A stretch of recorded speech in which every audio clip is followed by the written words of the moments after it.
देखिए फ्रेंड्स, आज हम सेल के बारे में पढ़ेंगे।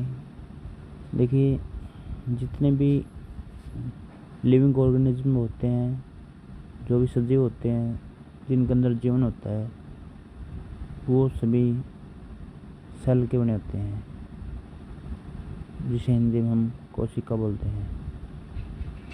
प्रत्येक जीव कोशिका का बना होता है, चाहे वो बिल्कुल छोटा सा जीव हो एक कोशिका का, या जो बड़े जीव है जो कई सारी कोशिकाओं का मिलकर बने होते हैं। सभी जीवों की जो बेसिक यूनिट है वो है कोशिका। और कोशिका की खोज सबसे पहले 1665 के अंदर रॉबर्ट हुक ने की थी। इन्होंने ऐसे मधुमक्खी के छत्ते के आकार की कोई संरचना देखी थी। जैसे कोई प्लांट है, उसका एक कोरक लिया था उसने, खुरचन सी ली थी और उसको माइक्रोस्कोप के अंदर देखा तो ऐसे ऐसे मधुमक्खी के छत्ते के आकार के दिखाई दिए, और इस संरचना का नाम उसने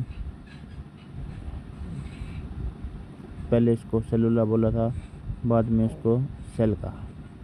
तो जो कोशिका है उसकी खोज 1665 के अंदर रॉबर्ट हुक ने की। उसके बाद हम पढ़ेंगे सेल थ्योरी के बारे में। सेल थ्योरी क्या कहती है?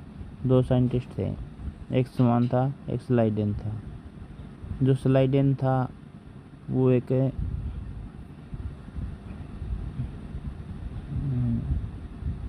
ये पौधों का वैज्ञानिक है, और एक था स्वान, ये जंतुओं का वैज्ञानिक है।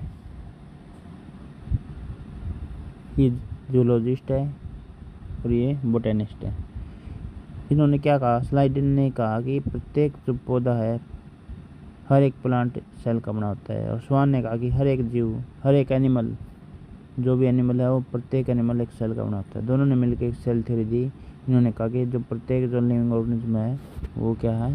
सेल का बना होता है। और एक विर्को नाम का साइंटिस्ट था, इसने क्या बताया था? इसने ये बताया था कि जो ये जैसे कि एक सेल है, वो जो नई सेल बनती है ना, वो इस सेल से ही बनती है, न्यू सेल से, प्री एग्जिस्टिंग सेल से। मतलब all new cells are coming from pre existing cells, मतलब नई सेल पिछले वाली सेल से ही बनती है। इसने इनकी सेल थ्योरी को थोड़ा सा आगे बढ़ा दिया था। तो हमने आज अभी तक देखा कि सेल्स क्या होती है और सेल थ्योरी क्या कहती है। अब थोड़ा सा स्ट्रक्चर देख लेते हैं प्लांट सेल और एनिमल सेल का।